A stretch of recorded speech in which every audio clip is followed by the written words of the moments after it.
Welcome back to Unlocked, guys. I'm super excited for today because I have Shaylen on. Welcome. Thank you. Thank you for having me. So for those that don't know, I mean, she's pretty much like a badass musician, artist, all the above. I am obsessed because your song, What If I Don't? Yes. My favorite, like absolutely amazing, so relatable. Thank you. My ex-fiance and I, so we got engaged after a year of dating. Okay. And then we called it off, but kept dating for 3 years after. Oh, interesting. Very interesting. Don't know how that happened, how it worked. Okay. But it did until it didn't any longer. Yep. And then I think when like finally we called things off. Yep. I was like, you know what? Because we did this whole toxic back and forth. As we all date, do. break up, break up, don't date, but still either you're sleeping together or you're still talking. It happens. Whatever. And I just remember playing on Spotify. It was on the, like, I think it was like the New Music Friday. Yes. Because it's just an easy way for me to see like what was released that week. Which is why we love. Exactly. And your song came on and I just remember like crying in my car because I was like, this is so relatable. Like ending a relationship with someone and wondering, like knowing in that moment it's the right thing. But then you're like, what if I don't ever get over you? It is honestly like that feeling. And it's crazy because, oh God, here we go. Oh man, here we freaking go. That feeling has lasted with me for over a year. Like I still to this day, because my ex and I, we got together during COVID and it was like a COVID relationship that was, you're all in, you're freaking like. Well, all you have is each other. You only have each other. It was also like, that was my best friend. And there were a lot of red flags in the beginning that I just like how it started. Like I was like, there wasn't any pursuing. It was more just like right all in, if you know what I mean. And I like now looking back at it and like I love him outside of it, like, but in the relationship, it just got to be, it was at the end of it, it was not great. We'll just leave it at that. And there were things that I found out and stuff and I was like, oh my God, but there was never any closure. Like there was zero closure. Cause when we split up, like it was months of like, you need to go like do your thing. You need to focus on this. I need to focus on that. And we'll get back together. We're going to get married. That never works. I'm like, first of all, don't put out the marriage card. Cause like, I'm like, really? Like, I love you so much. Yeah. And then like, don't. That's the toxic though. People do that so that you don't move on. It's messed up. Like it is messed up. And that was like, I remember like the whole time, like even when we were writing it, I just remember like the feelings of like, it's like you wake up and instantly you think of that person. You're like, what are they doing today? I can't text them. I still love them. Like, am I ever going to feel this way? And you forget that you are the reason. Like, it's not that person that like you think like, I'm never going to love this hard again. I'm like, no, you had the capacity to love that hard. Like, and you will again for the right person, but you forget it. It all goes out the door because you think it has to do with them. And I'm like, no, bitch, like you can love that hard again. Like I'm like, we're just coming out of the funk because like for the last year, then he got a new girlfriend in the middle of it. And I was like, what? And are they still together? They're together. Really? Yeah, it's an interesting thing. But you know what? Maybe, do y'all still talk? No. Now we don't. Now we did up until like end of last year. You did up until the first photo got posted on Instagram of them? Okay, listen. When I tell you, I begged this man for just like, I was like, I don't understand why like we can't post each other. Like I was the idiot that was like, he's like, it's for work, all this stuff. Like, no, and now like there's hard posts of them like on his page. I'm like, sick. Like she should thank me because that's a very hard pill to swallow. It's the worst. Especially because I will say, I'm not saying this to be like have an ego or be full of myself. I've done a lot of humbling the past year in my life falling apart. But I have never really been in a relationship that I didn't make the final decision on. Okay. That like we broke up, it's because I wanted to break up. Yep. Like, or if things didn't work, it's because I wanted it to not work. Yep. And I have had a situation to where it wasn't my say. Oh, no. To where it was like a very humbling, like literally this. And two, if y'all just knew this person, like, I mean, let's just say they outkicked their coverage. Oh, but love that. Love that to for them, they didn't think they did. And see. so it was a really hard thing too, especially when you love someone and like you love someone so purely and innocently, and you would do anything for them. And then they end up with someone who's like with them for their money, that doesn't take your mom to lunch, doesn't take your mom to doctor's appointments, doesn't like, doesn't go hang with their grandma. Literally. I'm like, what? So wait, it actually wasn't me. You it's just crazy. wanted to be used. You didn't want to be loved. It's crazy. And that's a them thing. And you can't, like, I'm like, that's a you thing. And like, granted, like, she's beautiful. Like, I don't know her, so I'm not gonna, like, I don't know her. But like, she's this beautiful girl. And I'm just like, it's fine. It's cool. Whatever. It's cool. You couldn't have been with someone less attractive. I know, honestly, like, you kind of hope, like, you're just like, please, but no, this girl's beautiful. And I'm just like, I had to mute him for a while because I was like, I can't look at this. This is torture. Why would I do this to myself? But also, too, I think you have to look at a situation like that and you're like, you know what? You did us both a favor. 100%. Because if we were meant to be, we would be. And you don't want someone that loves you half-assed. No, and I don't want somebody that can't communicate. My God. Oh, dear Lord. You know what I mean? We're living the same life. You know what I mean? I'm like, I'm over, like, words is my job. I put them into songs. Yes. So I'm like, tell me everything, love me. I'm words of affirmation all day. Yeah. He was not. And that's the thing is I have realized, like, and to the older I get, obviously we all look at someone and we're like, oh God, they're so hot. I'm so attracted to them, this, that, and the other.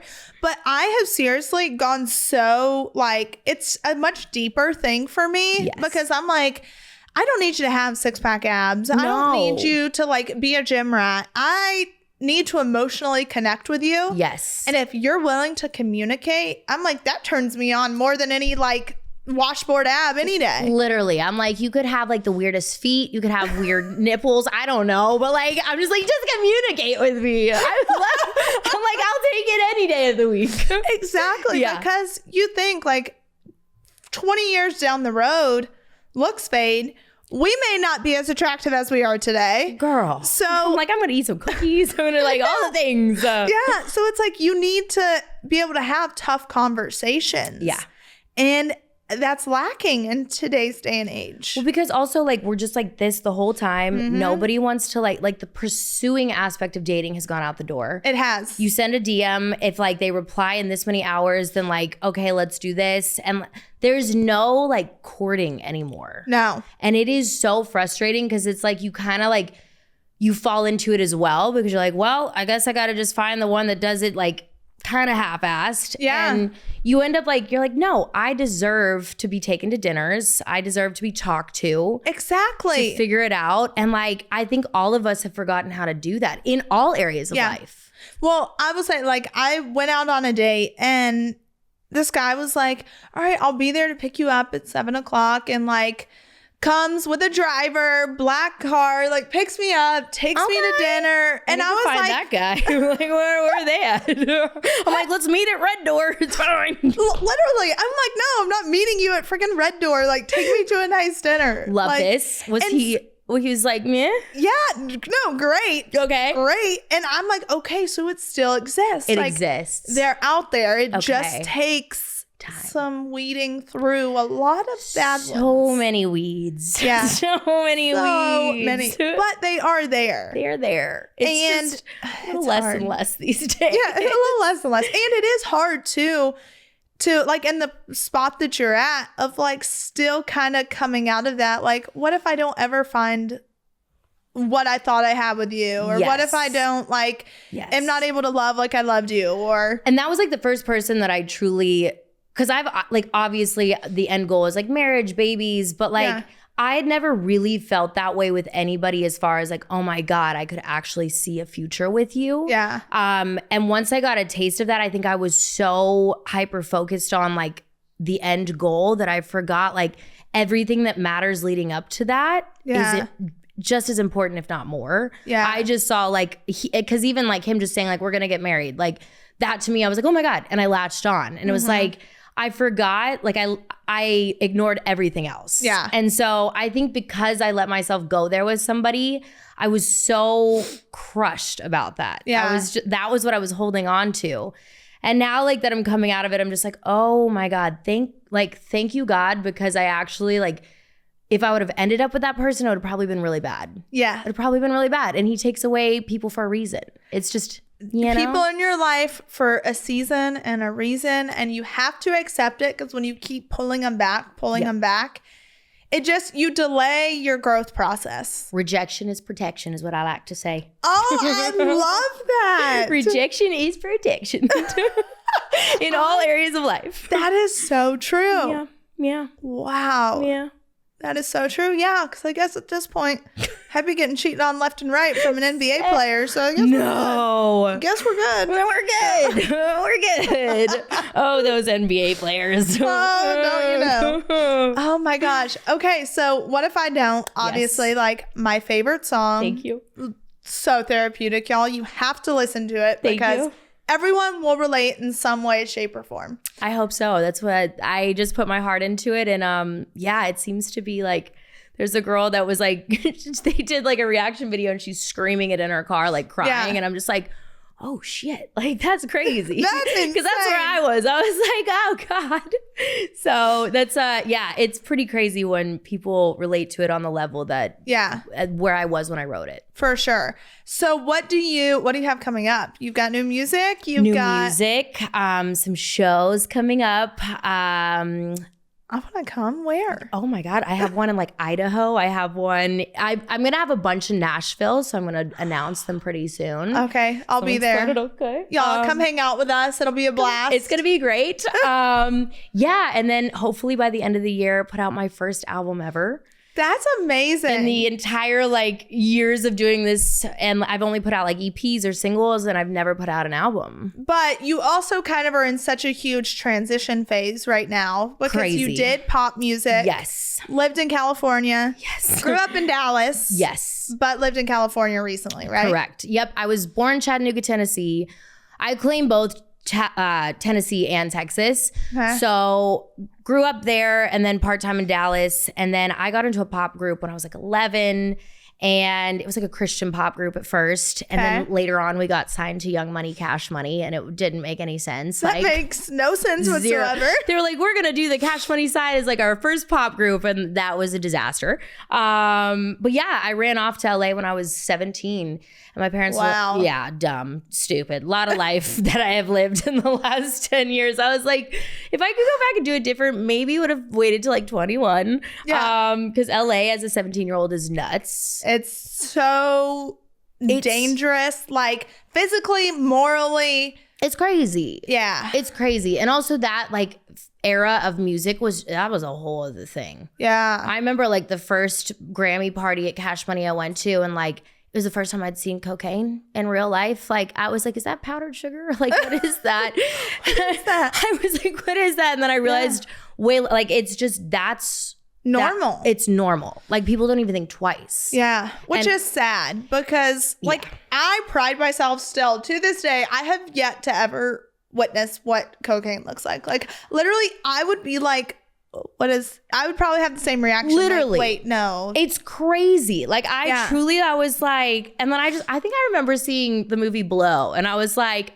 okay. Yeah. It's making sense. But as like a little naive kid, it was just a wild, like it was wild. And like there was like, I just remember going to Miami. That was my first strip club experience. I was just like, this is crazy. That's insane. Crazy. So how would you say, like seeing those things, was it easy for you to get caught up in that life?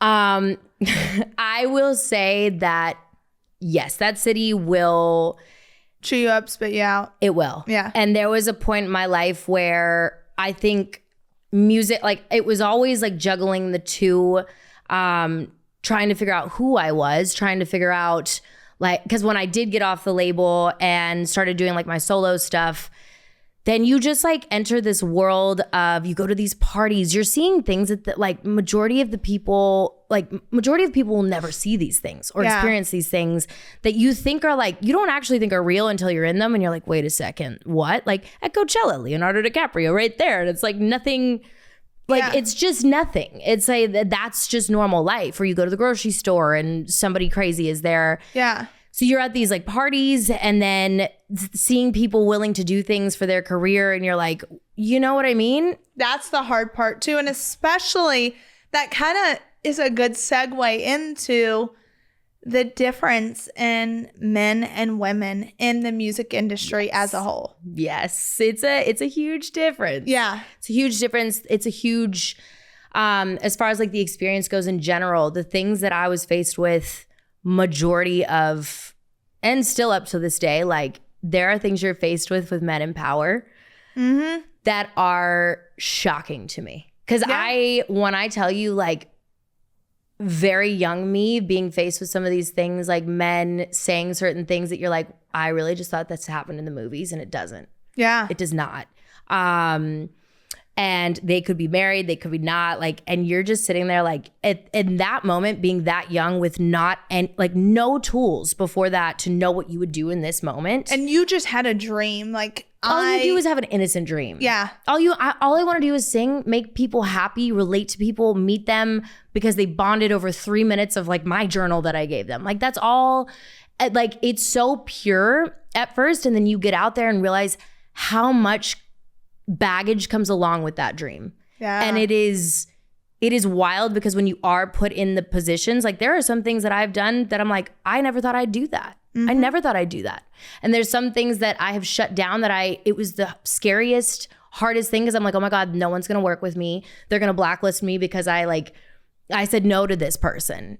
And which is so sad. It's so lame because I'm just like, I'm thinking about it. I'm like, I know that my fellow male, like a majority of men in the music industry do not have to worry about that. No, the majority of men in the music industry aren't worried about someone, wanting to sleep with them in order to, get a song played or to write a song or crazy to produce a song or to get a show. It's crazy. Trust me, I know of one person in particular. And I'm like, oh, so if this person doesn't do this, and this, you're not going to play their songs on radio? Makes sense. Yeah. And and even like artists that like I want to work with and stuff. And it's just so frustrating because you're not looked at as like you're not looked at as being taken serious at first. I think that's what's the most frustrating is that this is what I do for a living. I stand by the fact that no, I wasn't great when I first wrote songs, but I worked my ass off to become very good at it.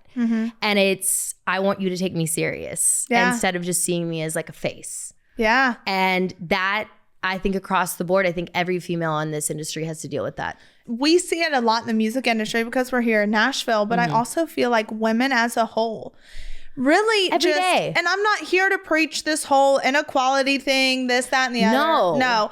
But it is so true that in a lot of fields, women have to work twice as hard to prove that, hey, I have a seat at the table. I am knowledgeable about what I'm speaking about.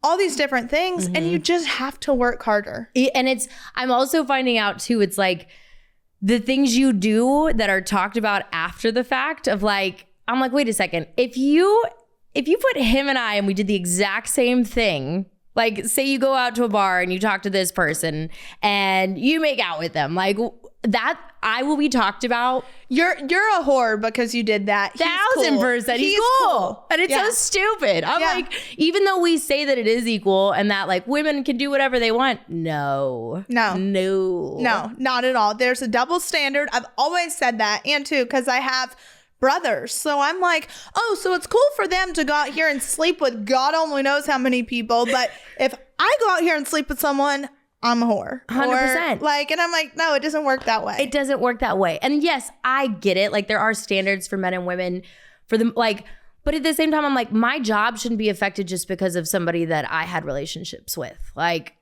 Oh, you know my what I gosh. mean? I know a girl in country music that hers was like drastically affected by that. And I just think it's kind of crazy. Yeah, it's insane because like you should, no person, male or female, should use their position of power to intimidate or to ruin someone's livelihood. Because guess what? You dated someone, it didn't work out. It didn't work out. It didn't work out. Like, move on. Be happy. Be happy in your marriage that you're in now. Like, it's crazy. Stop ruining people's lives just because something happened that you didn't like. And that's like, I'm sorry, but every human on this planet has done something or been a part of something that they're like, man, I didn't know any better at that time. Yeah. That's a different version of me.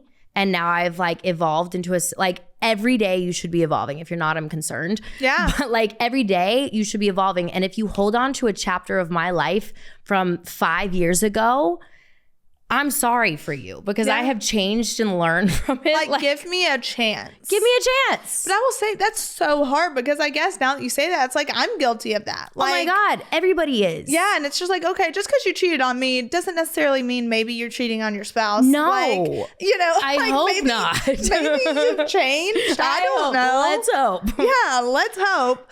But that is true. Like, you have to give people, you got to give people a chance. 100%. And it's like, I read a quote and it was like talking about being in a relationship with someone. It's like, being in a relationship with someone is bearing like 1,000 versions of them. Yes. Like, that's so true. You're becoming like, you're a new person every single day. Every day. I wake up some days and I'm like, I don't even know who I am today. Do I want to dress like I do rock and roll? Do I want to be sad today? Like every day I'm different. And I'm like an emotional, crazy person. Yeah. But I'm also like, I'm aware of it. And I just, whatever I feel that day, I lean into it. And that like, but that could be the start of like somebody that like I could find out a part of me that day that now I'm like, oh my God, wait, I need to fix this. Yeah. And but it took me a while to get there. And it's just, I feel bad for people that, listen, don't forgive somebody 10 times for doing like the same thing over and over. Yeah, no, that just means you're kind of just like stupid. You know, like we're gonna just, and also I can tell, I have a pretty good sense now of like, I'm like, okay, at your core, you're just not a person for me. Like, there's something, your energy is off that I'm like, I'm going to stay away from you. But for the most part, I'm really patient with people because I have been. You've needed that patience at some point. My God, I had 20,000 different versions of me in LA. Like, you can see it too in photos. Like, I'm like, you look lost and very little clothing on. Like, my family and I would fight. They were like, can you put some clothes on and stop saying the F word? And I'm like, no. And now I'm like, oh my God, my titties are out. I gotta hide them. Like, but 5 years ago, I'm like, free the titties. So it's just like a whole other thing, you know? So I'm like, but if you hold on to that version of me, I'm so sorry. Because she didn't know any better. Now she's like. And like you said, when you're surrounded by people and you're surrounded, you yourself have seen, I know girls in the music industry that like, I know things that they have done to get to where they need to get to. And it's so sad because you see all these people getting successful by doing these things. And you're like, okay, what do I have to do? Yeah. Like at this point, like, maybe I need to do this or that. And you're so conflicted and you completely lose who you are. Yeah. Man, I was in a situation like that for a very long time in my career, and I couldn't even see that was what was going on. And now taking a step out of everything, I'm just like, oh my God, I fell into something that I had no idea was even happening. Like, and it was a position of power. I was so scared to part ways. Like, I was terrified. I was terrified that no one would touch you again. It was crazy. And now looking back at it, I just have to be super compassionate with that. Like, that little me didn't know any better. Mm-hmm. And it's just, but you find yourself like, I would do, and I used to be the girl that was like, I would never do any of that to get to like, I'm better than that. Mm-hmm. No, everybody has done something to get, like, so when you do fall into it, like, you just have to be compassionate with yourself because it's just. You have to forgive yourself because 100%. If you don't, then you just lead down a dark hole of depression and anger and all these things. And it's just like, you know what? I'm not that person anymore. No. I've learned from it. And I've always said, like, I used to say, I don't believe in people saying they don't have regrets. Like, in a way, Now, there are some things I'm like, okay, probably shouldn't have done. But then you also... I'm like, I regret my balloon tattoo. It's stupid. But then you also get to a point where you're like, well, you know what? If I wouldn't have made those decisions... It wouldn't have led me to where I am. No. Like, I am so excited that I made some of the worst decisions in my life. Yeah, because you know you're not going to do it now. No. But it led me to, like, I don't think I would be in Nashville and doing what I'm doing if it weren't for some of those decisions. Yeah. Because at the end of the day, what's yours will be yours. That's what my dad literally has always said. He's like, why do you want something that's not yours? It's like, crazy. When it comes to, for artists, like a CMA, a Grammy, whatever, like if you don't win it, why are you going to get upset? Because it wasn't yours to win. No. That's someone else's win for right now. For right now. It could be your, and like everybody forgets, especially social media, like it's so hard to not get caught up in timelines. Like watching people, and it's so funny because like even the situation I'm in now, if I would have done it a year before that, I wouldn't have met the people that I met. I wouldn't have probably made What If I Don't. I wouldn't have been in that relationship to make What If I Don't. Like I wouldn't, it's just wild to me now taking a step back. I realize I just am letting life happen to me rather than trying to freaking control it because you just can't. That is awesome. It's like, it's the best feeling I've ever felt because I'm just like, oh my God, like at the end of the day, he is doing the whole thing, not me. That is awesome. Yeah. That's awesome. And took a long time. I think we have to also not be so jaded, and because it's so easy now to think like, okay, women have it so bad. Everyone's shitty. Like, you're not going to give me the time of day, whatever. And like, I've myself have been in situations where I'm like, this sucks. Yeah. But then you like come across people and they give you hope. Oh my God. Like, there's great people out there. There's majority of like now my team like is men that are great men. Like they are like my dads, they're like my brother. Like there are amazing men in this industry, but it's majority of them are pretty shitty. Yeah. For the most part. Yeah. You just have to, like dating, you gotta weed them out. You gotta weed them out. Well, it's like we were just talking before we came on here. I had mentioned how Nate Smith had come on my podcast. Yes. Great. His story is just absolutely amazing. Yep. And that was like an 11-year span of when he first came to Nashville until like now when he's made it. And he and I were having a conversation the other day, and he was talking about music videos and getting, all these different storylines stuff. And, you get them from like 10 different producers or whatever. And there was one, and he was like, I really want to use this because this is the only woman in this whole list. That's so fire. Yeah. He was like, this is the only woman in this whole list of people.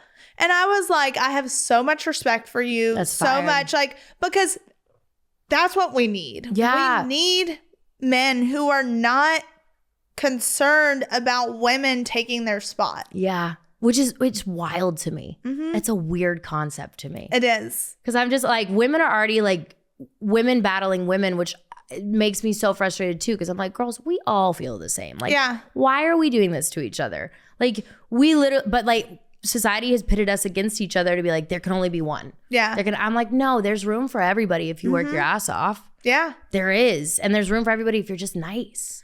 That's the thing. It's just like, we need more nice people. And we all feel the same way. Like, we all are like, nobody's nice. Nobody's like, and I'm just like, wait, if we feel this way, why are we doing exactly what we're complaining that's about? True. It doesn't make any sense to me. Like, that's why one thing, like, I will support women until the end of time. Like, I will not be weird about like sharing your stuff or helping you. Like, no. Yeah. That's because I'm like, I would have died to have somebody help me do that. Well, my favorite, I kind of encountered that when I came out with my cosmetic line. So I've got a cosmetic line called Sassy. Love this. Sassy by Savannah. Okay. And so I came out with it, and I never once asked anyone to boast about it ever, because I'm not that type of person. Mm-hmm. I just sent them the product. And so it's like, I'm just going to send it to you. You do whatever you feel you want to do with it. Yep. And it told me so much about the people, like, and who they were based off the people that posted and the ones who didn't. Because I was like, you secretly don't want me to win, which is why you didn't post it. It's a weird thing. It's people are funny like that. I'm just like, I don't get that mentality. Yeah. And then again, I will say, like, I guess I went through a really insecure phase to where maybe I think I was guilty of maybe not posting some stuff for people because maybe it was a female that was really attractive. And I was super insecure about my relationship that my boyfriend was going to see it and go after that person. Yep. And you're like, what are the circumstances that person, like, there are so many different, like, I have been there too. I'm like, this girl is pretty hot. Like, I'm scared. But then I'm also, now I'm at a, like I said, different chapter of me that wasn't super, like, now I'm just like, yeah, she's hot. Like, I want to, I gladly, like, I think females are 100% the hottest things in the world. I'm like, booties, titty, that's great. Like, we love that. I'm like, and they should be appreciated. But at the time, I was like insecure about my own. Yeah. And I was, most of the time it comes from men being like you, it's an insecurity that's from that. Well, I remember I was in a relationship with someone and they were like, yeah, you should definitely do more squats. Like, you should, you know. And I'm like, did he have a fat ass? I mean, kind of. Damn it. I was going to say. I know. I was like, if he had a pancake, tell him to get into the gym. Yeah. But even still, like, F you. Yeah. And I was like, and so from that point forward, like, it's always made me so insecure. I was like, your butt looks great. When I walked in, I was like, ma'am, what are the workouts? I love you. But so it's like stuff like that. People don't realize what a long lasting effect that can make. Forever. Yeah. Because that's like, it was crazy right before I basically, like, the rock bottom that I had hit in LA and like doing pop music, and there were people in my life that were like, they had me in a plastic surgeon's office to get a consultation to get my body done, because they were like, if we do this and we shave your head and do something drastic, I think your music will work. And I'm sitting there like, what? Like, if that's what and I was so at rock bottom that I went to the consultation. Like, you were willing to do it. I was willing to do it until I then thank God COVID happened, because it was right before COVID.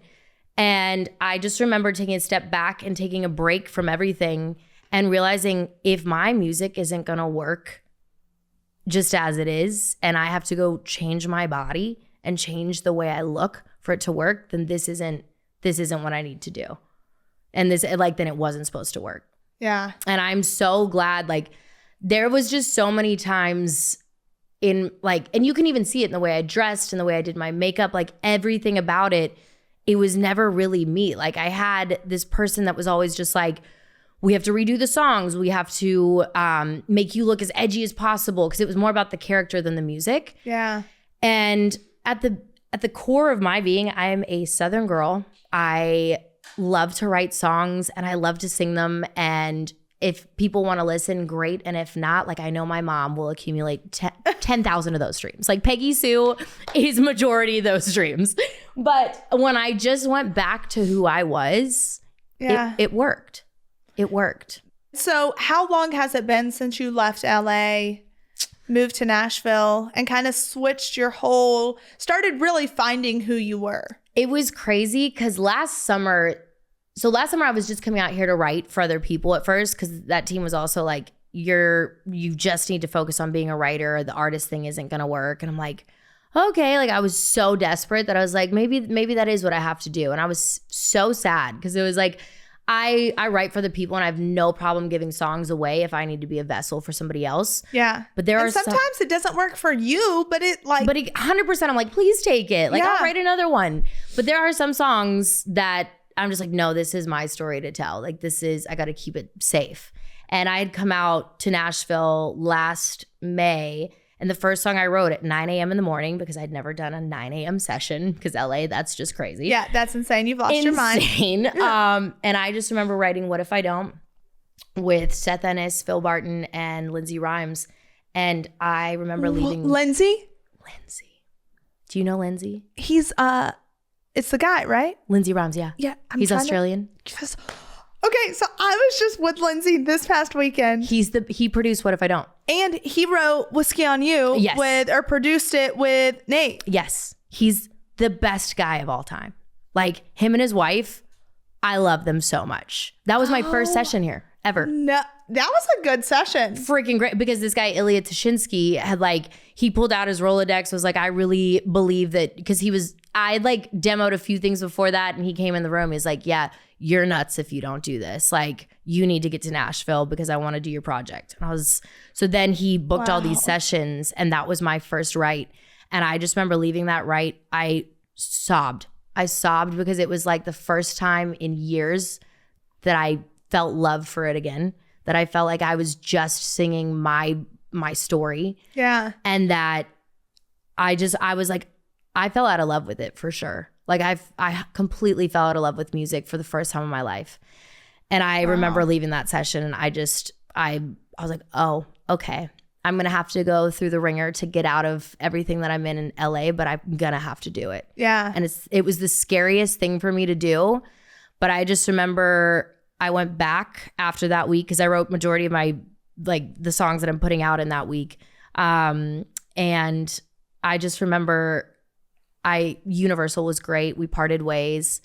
And then I parted ways with that management. And the last like year was waiting to get off my lease. I was also like, maybe I have a place in LA. Maybe I have one here. Because I was so scared. And I also didn't. You were so scared to completely end that journey. And like my relationship, because he was still like, we're going to get back together. So I was like, oh, I'm going to stay here. And thank God I didn't. But I just remember thinking like, I can't go there. Like, I know nobody. I'm scared. Like, and my lease was up right when I released What If I Don't. And when I tell you, the first time releasing anything independent in my entire career, and it did numbers and got more, like, it was for once more than my mom listening.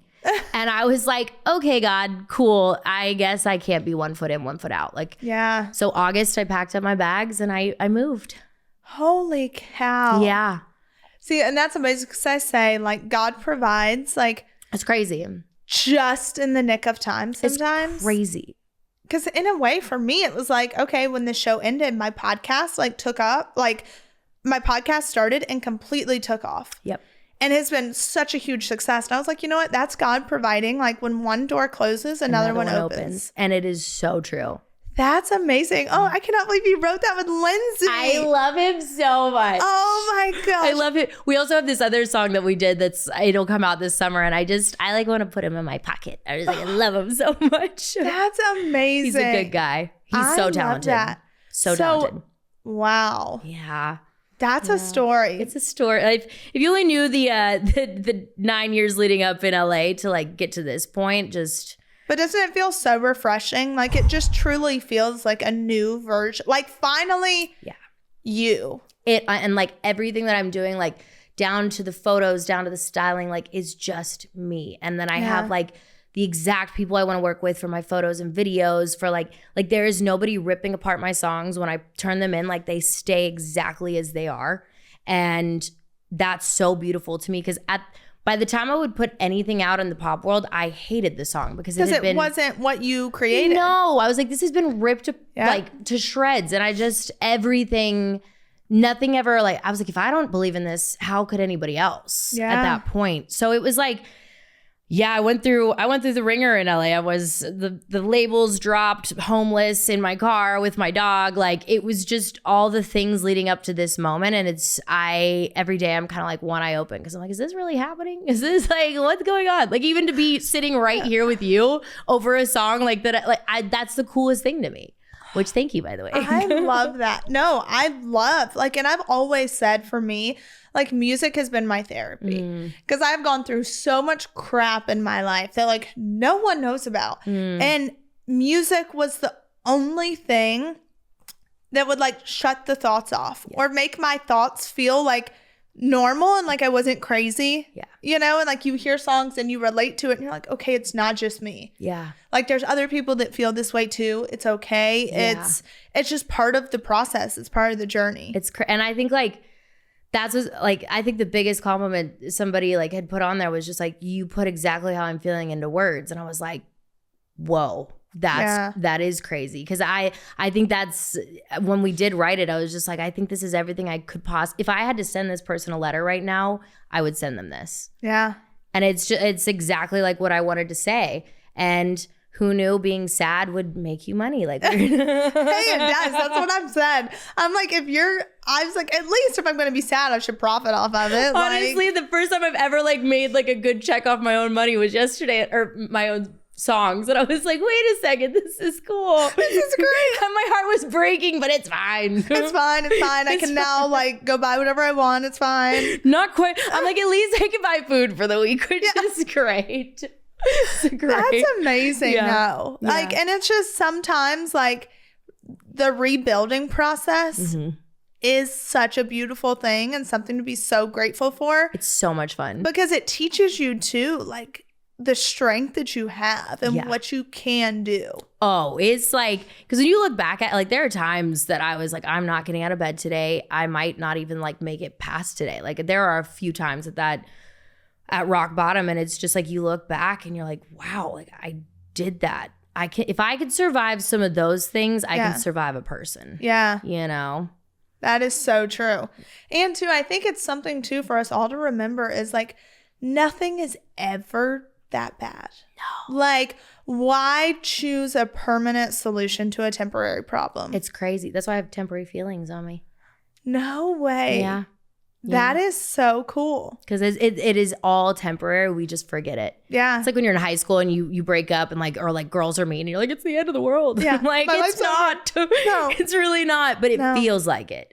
And it's so funny, the human experience in general is like, why do we forget that it's like in 6 months we're going to be fine? Yeah, exactly. Or like when something huge is on the headlines, it's like, hey, something's going to be bigger tomorrow. Yeah. Like, calm down. It's 100%. fine. Yeah. I can't even imagine. Wow. Okay. So now What If I Don't has become like a huge thing. I will be shocked if a lot of you haven't heard it because it's amazing. But now you've got an album coming out at the end of the year? Yeah. Okay. Yeah. And so up until then, are you going to release any singles? Are you? Definitely. I just put a new single out. And what's that called? It's called Do It Right the First Time. Oh, and what is that It's about so the breakup that I went through. Okay. I went to my grandparents right after that because they're both 96. They've been married 75 years. Oh. Freaking the epitome of just like love. Like, because I initially called my mom and was just like, I don't understand, like, give me advice. And she's like, I'm really not the person. Clearly, like, your dad and I are not together and your brother's dad and I aren't together. So why don't you ask your grandparents, because they have clearly done something right. And That's hilarious. She literally was like, Shaylen, I don't know if I'm the person. All I can tell you is like, try your best and like keep going for it. And I was like, you're right. So I flew to see them in South Carolina. Where at? Spartanburg. No way. Yeah. So, I was born like right outside of Clemson. Were you really? Yeah. That's amazing. All of my cousins went to Clemson. Really? Big Clemson Yeah, fans. I was born right outside of Clemson. Okay. Yeah, I did and, not like, know that. Yeah, that's like where all my family's from. South Carolina's the shit. I know. I love it. Like I love real people. Real people. Yeah. And like that's my like my Aunt Deb, everybody's still there. And I truly I love it so much. So you went to your grandparents though. I went and we talked and I was like, what is the key to this whole thing? Like, what are you guys, what is it? And my Mimi truly was just like, you got to laugh at everything because nothing is that serious. It's all temporary. And then my papa, he had said this phrase. He was like, try your best to it's when you're cutting the grass, when you're doing your laundry, do it right the first time so you don't have to go do it again. Because my parents, I remember when I was little, they were just like, go cut, or not, my brother was cutting the grass, but my mom was like, go do your homework right. Don't half-ass this so that we're not going to have this conversation again. Yeah. And just try to give it your all on that first go. And it stuck with me because I was like, you know what? I did give it my all. I will say at the end of the day, I can sleep because I freaking went all in for that person. 100%. I gave everything and I loved harder than I could have ever loved. And I can walk away and fully be like, you know what? That's a you thing, not a me thing. And he was like, you gotta, no matter how bad you've been hurt, you gotta keep that in you. You can't let that go. Off. No. Yeah. And it was crazy because I'd always had that in the back of my head and I wrote it down in my notes afterwards. And almost a year later, it was just this random session and Sean, one of the co-writers, he had said something very similar about his dad with cutting the grass and like, go do it right the first time so you don't have to do it again. And I was like, oh my God, like, and the stars aligned and we started writing it. It was crazy. Yeah. And then I posted a video because my brother then was visiting my papaw, played him the song. He's very deaf and very blind, but you can like see him leaning in, and it went nuts on TikTok.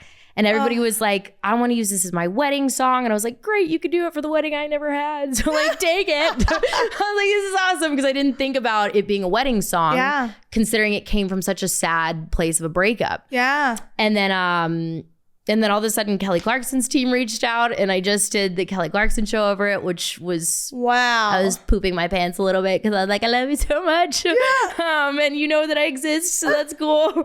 And it's just been really, really freaking cool. That is awesome. Yeah. So would you say, because your parents are divorced, would you say that has affected you relationally as like an adult in your relationships? Oh yes. Just considering how it went down of just like it was all the things. Yeah. It was pretty much because as females, like you hold your dad at this like pedestal. Oh, 100%. You know, and it just happened to be that there was like another party involved, and all of a sudden I was in the middle of like filming a TV show. I was going on my first tour with this pop group. We were getting signed, and I think at that time, because social media and all that like wasn't really what it is now, so like you had to be on all the time. I'm sure you know more than anybody.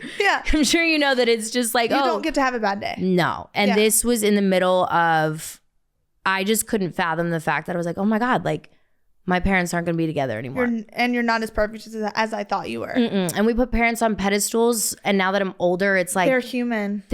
Like if I had a kid right now, my God, I'd be like, my dog looks at me and he's like, shit, not again. Like, not today. Or like, I'll have like a guy and he's like, no, mom, not again. I'm you've had 10 dads in your lifespan and it's fine. It's cool. Like, he just looks at me judging me. I'm just like, don't look at me like that. So I couldn't even imagine having a kid. Yeah. Because it's just like, you realize as you get older, you're like, my dad and I are great. I love my dad.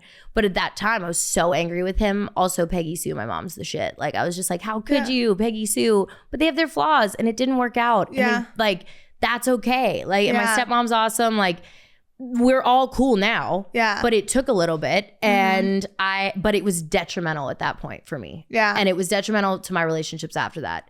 Because it was like I went for guys that didn't choose me. Yeah. And you were holding to other people accountable for someone else's actions. 100%. And it's like, I can't, that's the one thing is when people hold on to stories in their life of like, this happened to me, so I have to treat you like this. And I'm like, you're going to hold on to that just because of what somebody else did to you. Yeah. Take it, learn from it, and don't do that. Yeah. Like, it's like it says in the Bible, like the sins of the father will father, mother, what will reap. I'm not sure. I need to up my Bible knowledge. Girl, you're doing better than I am. But like that it's just like it will continue on for generations if you don't fix it. If you don't fix it, if you don't confront it. So it's like about having the tough conversations. Like, why did you do this? What were you feeling?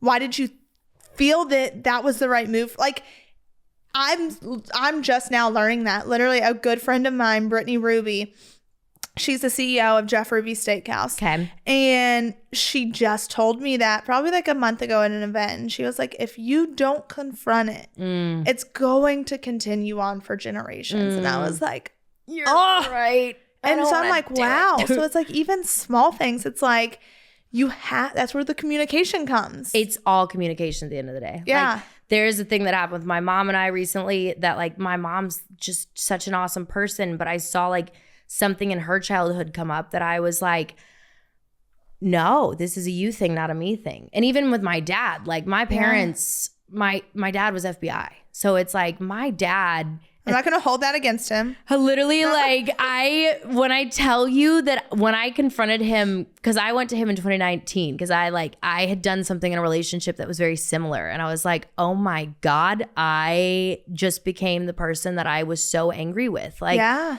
And I had to sit down with him and I was just like, why? What? Like, just humor me on the why.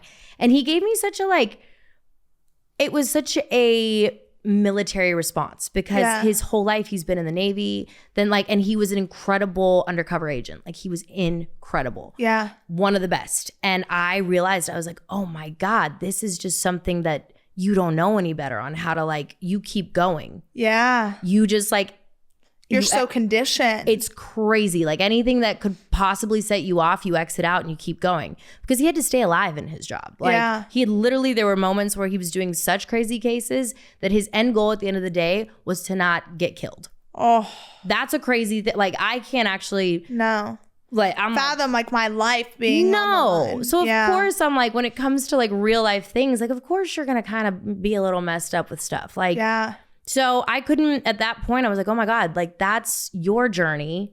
And it sucks I was affected by it, but like I can't, this had nothing to do with me. Yeah, so I don't get to carry that on. Yeah. I get to now know why you're like this. And I get to know that I'm not going to carry that into my own life. Yeah, and understanding someone else's hardships helps you to understand them better. Own. And like, it's like a mirror. You're being mirrored with something. Yeah. Every person, significant relationship, you are being mirrored. That is so true. It's crazy. Wow. It's crazy. Well, I just want to say, like, I love you, as a person. Like, y'all, this is the first time we've met. Like, it is. I posted about her music. Like, I love it. I've been low-key obsessed, but like, I feel like I've known you forever. I know, same. So now you don't get to be a stranger. Yeah. Now we're like, we're hanging out. That's fine. Thanks, guys. We're definitely hanging out. Yes. But thank you so much. Honestly, I am so proud of like your music, the impact that it's had on me. It's just absolutely amazing. It's been therapy for me. And I feel like this is just like the beginning of your story. So don't forget us little people whenever you become big and famous. Excuse me. No, don't forget us little people. Okay. Thank you so much. Thank you for coming on. Thank you for having me. Yeah. That was so good. Yay! You were freaking awesome.